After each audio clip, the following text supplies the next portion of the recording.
तो भाई फाइनली इस वीक स्टीवन स्पीलबर्ग की डिस्क्लोजर डे सिनेमा थिएटर्स में रिलीज हो चुकी है। और भाई अगर स्टीवन स्पीलबर्ग की फिल्मोग्राफी को देखें तो 1977 की close encounters of the third kind, 1982 की ईटी और 2005 की वॉर ऑफ द वर्ल्ड्स के बाद ये उनकी ऐसी चौथी फिल्म है जो कि एलियन रिलेटेड स्टोरी को हमारे सामने प्रेजेंट कर रही है। हालांकि भाई एट द सेम टाइम ये फिल्म स्टीवन स्पीलबर्ग की पुरानी फिल्मों की तरह एलियंस और ह्यूमंस के बीच के कॉन्फ्लिक्ट या फिर फ्रेंडशिप को एक्सप्लोर करने के बजाय कुछ काफी यूनिक और इंटरेस्टिंग हमारे सामने प्रेजेंट करने की कोशिश करती है, जो कि ऑब्वियसली इसके टीजर और ट्रेलर को देखकर लग भी रहा था। तो भाई कैसी है ये फिल्म, आइए इसी के बारे में थोड़ा और डिटेल में बात करते हैं। हेलो गाइज, मेरा नाम है अभिषेक और आप देख रहे हैं नर्डी इनसाइड। तो बिना किसी देरी के लेट्स बिगिन द शो।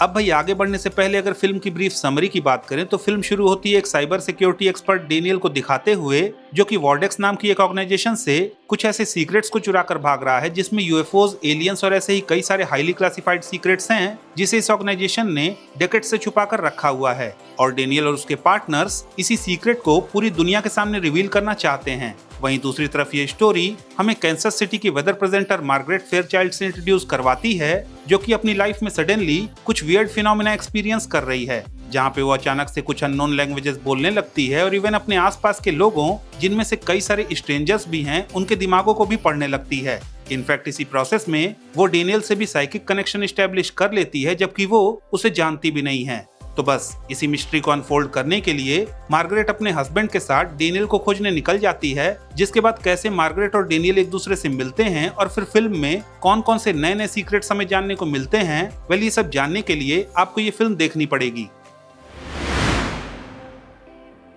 अब भाई first of all I must tell you कि भले ही ये फिल्म एलियन लाइफ और उनके ह्यूमन इंटरेक्शन रिलेटेड कॉन्स्पिरेसीज और स्टोरीज पे फोकस करती है, पर स्टीवन स्पीलबर्ग की पिछली फिल्मों की तरह यहाँ पे हमें किसी भी तरह का कोई एलियन इन्वेजन या फिर फ्रेंडली कनेक्शन जैसा कुछ देखने को नहीं मिलता। बल्कि यहाँ पे ये फिल्म मेजरली उस क्वेश्चन को एक्सप्लोर करने की कोशिश करती है कि अगर एलियन से जुड़े सीक्रेट्स को दुनिया के सामने रिवील कर दिया जाए तो क्या ये दुनिया उस सीक्रेट को एक्सेप्ट करने के लिए तैयार है भी या फिर नहीं। साथ ही ये फिल्म उस आइडिया को भी एक्सप्लोर करती है कि अगर ये सीक्रेट्स दुनिया के सामने आ जाते हैं तो दुनिया में जो अलग अलग ग्रुप्स हैं उन सभी का रिएक्शन क्या होगा। और भाई जिस तरह से स्टीवन स्पीलबर्ग ने इस पूरे टॉपिक को इस फिल्म में सिनेमेटिकली हमारे सामने प्रेजेंट किया है, वो क्लियरली ये बता रहा है कि वो कहीं ना कहीं खुद भी एलियन से जुड़े जो भी कॉन्स्पिरेसीज या फिर स्टोरीज हैं उनमें पर्सनली इन्वेस्टेड हैं। स्पेशली अगर फिल्म की स्क्रिप्ट या फिर पेस की बात करें तो ये फिल्म जिस तरह से शुरू होती है और फिर एक के बाद एक नए नए रेवलेशंस के साथ ये स्टोरी कॉन्टिन्यूअसली सस्पेंस को बिल्डअप करती रहती है, उसकी वजह से आपके अंदर की क्यूरियोसिटी भी लगातार बढ़ती रहती है। साथ ही जिस तरह के जबरदस्त विजुअल्स हमें थ्रू आउट द फिल्म देखने को मिलते हैं वो भी श्योरली आपको एक एज ऑफ द सीट वाला एक्सपीरियंस देंगे। स्पेशली अगर फिल्म के कार चेस सीन्स और एक पर्टिकुलर ट्रेन वाले सीक्वेंस की बात करें तो भाई it's simply mind blowing. In fact भाई जिस तरह की परफॉर्मेंसेस फिल्म की पूरी कास्ट और स्पेशली एमिली ब्लंट की तरफ से हमें देखने को मिलती है वो इतनी बेहतरीन है कि उसी की वजह से फिल्म में आपको एक तरह की इमोशनल डेप्थ भी फील होगी। साथ ही भाई फिल्म का बीजीएम भी काफी बढ़िया है, जो एज एन ऑडियंस हमारे व्यूइंग एक्सपीरियंस को एनहांस तो करता ही है, पर कैरेक्टर्स के बीच में जो डायलॉग्स हैं उनमें भी एक तरह का सस्पेंस या फिर थ्रिल वाला एटमॉस्फेयर क्रिएट करता है। लेकिन भाई इन सारी अच्छी अच्छी बातों के बीच फिल्म की जो एक थोड़ी सी बुरी बात है वो ये कि फिल्म किसी सेटिस्फैक्टरी कंक्लूजन के बजाय एक तरह के सस्पेंस पे ही एंड होती है, जो कि अगेन कई सारे लोगों को शायद उतना फुलफिलिंग ना लगे जितना वो इस फिल्म से एक्सपेक्ट करके गए थे। साथ ही भाई अगर आप फिल्म में एक एलियन एनकाउंटर वाली थीम को एक्सपेक्ट करके जा रहे हैं तो आपको अपनी एक्सपेक्टेशंस में थोड़ा सा करेक्शन करने की जरूरत है, otherwise you will be disappointed.